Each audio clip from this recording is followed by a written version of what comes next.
Жын ордасы, Бетпақдаладағы белгісіз тіршілік иелері куәгерлеріне көрді. Бетпақдала Қазақстанның ең шөлді, ең иесіз, ең құпияға толы жерлерінің бірі.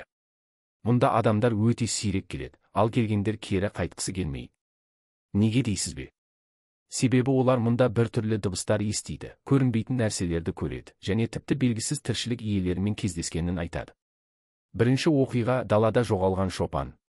Бір күні шопан қойларын осы маңда өргізіп жүрген. Бір кезде қойлар бір жерге жақындағанда мазасызданып, жан-жаққа қаша бастайды. Шопан оларды жинамақ болып, алға қарай жүрді де, кенет жер астынан әлдебір күрсіністі естіп қалды. Ол тоқтап, айналасына қарады, ешкім жоқ. Бірақ әлгі дыбыс күшейе түсті. Біреу жердің астында жылап жатқандай. Шопан тасты қазып көрді, бірақ жер астында ештеңе жоқ. Сол кезде бір дауыс, қазба, деп сыбырлады. Тағы бір оқиға түнде пайда болатын көлеңкелер. Куәгерлердің айтуынша, Бетпақдалада қонған адамдар түнде айналасында бір түрлі елестерді көреді. Қара фигуралар біресе алыстап, біресе жақындайды, бірақ олардың жүзі көрінбейді.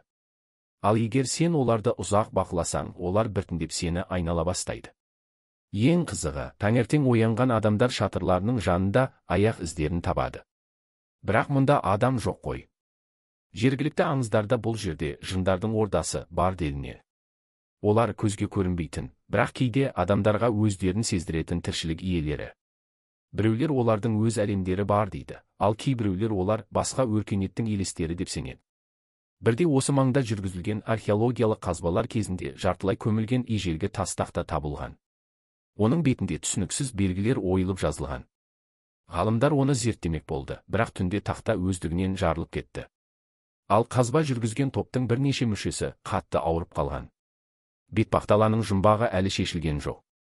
Бұл жай ғана аңыз ба, әлде шындық па? Егер сен осы жерге барсаң, түнде жындардың сенің есіміңді сыбырлап шақырмайтынына сенімді бола аласың ба? Ал сен қалай ойлайсың?